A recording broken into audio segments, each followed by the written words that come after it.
Wear Testers.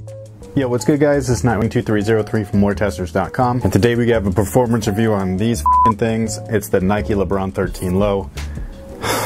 Man, what a disappointment. So I'm going to try to make this as quick and as painless as possible, much like my experience with these on court. In a nutshell, like, you could literally stop the review after what I'm about to say, but you can keep going if you want some more tidbits and details.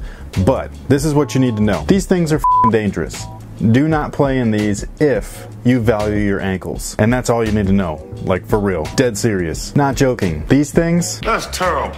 Yeah. Now, if you want some more details, let's go ahead and get into it. So the traction on these guys is identical to the LeBron 13s, and much like the LeBron 13s, they played exactly the same. Now, something that I experienced in this guy here that I didn't in the regular LeBron 13s is a dusty setting. The original 13s, that for whatever reason, 24 was just super spot on with their on-court maintenance, but since then, they have not been. They've gone back to their old ways, which I kind of appreciate just because I need some dust to be able to test some of these shoes. So on a dusty court with these guys, keep them clean, otherwise you're going to be slipping around all over the place. If the outsoles are clean though, they get the same exact rating as before. And if you want to see their updated rating with the whole like dusty setting and everything, scorecard as usual is over at WearTesters.com, direct link in the description box below. Shameless plug. Now the cushion on these guys has been greatly reduced in the forefoot area. You only have 2 pods of Zoom Air, and none of these pods are anywhere near as awesome as the regular LeBron 13 or the LeBron 13 Elite. On the regular LeBron 13, this one right here, housed right underneath the ball of your foot, is not only huge, but it also sticks out a little bit, and I think it might be even double stacked. I can't remember. That might just be the heel one, but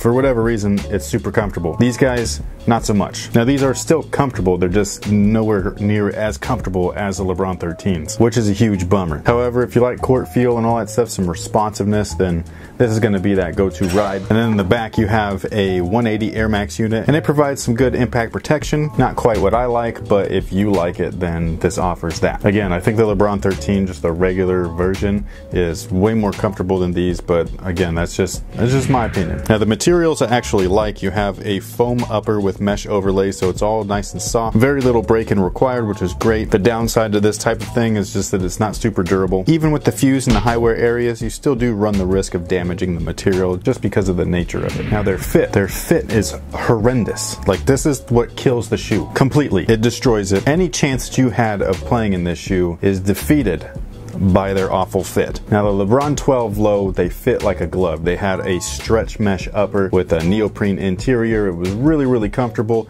It just lacked a lot of support. These guys here added support with the lacing structure as well as the external heel counter, but they don't fit right. Like, they just don't lock your heel in whatsoever. This lacing right here, it goes down, so it's not pulling the shoe and drawing your heel into it. All it is doing is just keeping the shoe from kind of flipping and flopping off of your foot, even though that's exactly how they feel like while you're wearing them. They're still tied because I was able to kick the shoes off, and that's ridiculous. The heel lockdown is non-existent. I'm serious. If you want an ankle injury, wear these. I guarantee you, you'll have one. Why you would want one? I don't know. But if you just like to mess around and break your own ankles, go buy this shoe. You'll be good. And I'm not, over exaggerating or anything. I'm legitimately, like, I was pissed when I was wearing these because it was just unsafe. I think Nike should be putting these in a sportswear box, to say the very least, because it's confusing to consumers to put this in the typical LeBron James box. They have them in the House of Hoops section of Foot Locker, and they're listed as a basketball shoe. It should be noted that these are just for casual, and that's it. And that pretty much takes care of it. Like I said, man, this dude, for real. Even with ankle braces, these are dangerous. Like, I cannot believe how sketchy these joints were to play in. Play in these at your own risk. If you want any more information, go ahead and click the link in the description box below. Like I said earlier, it'll bring you over to Wear Testers.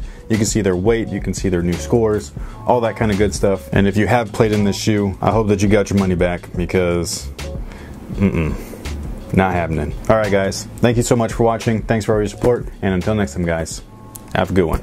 Now let's take a look at these beauties. Starting off with the outsole, we have a gum bottom, and that's attached to the Force Vector plate technology, which houses Brand Black's black foam. Now, I'm not going to do an official performance review on these because people have said, like, because I'm collaborating this shoe, I'm going to be in. The forefoot just kind of feels mediocre. You can't really tell that it's there or that it's not. But for anybody that actually buys shoes to wear them instead of resell them, you will find out once you break them in that the heel is pretty damn comfortable. Along the upper, we have synthetic leather.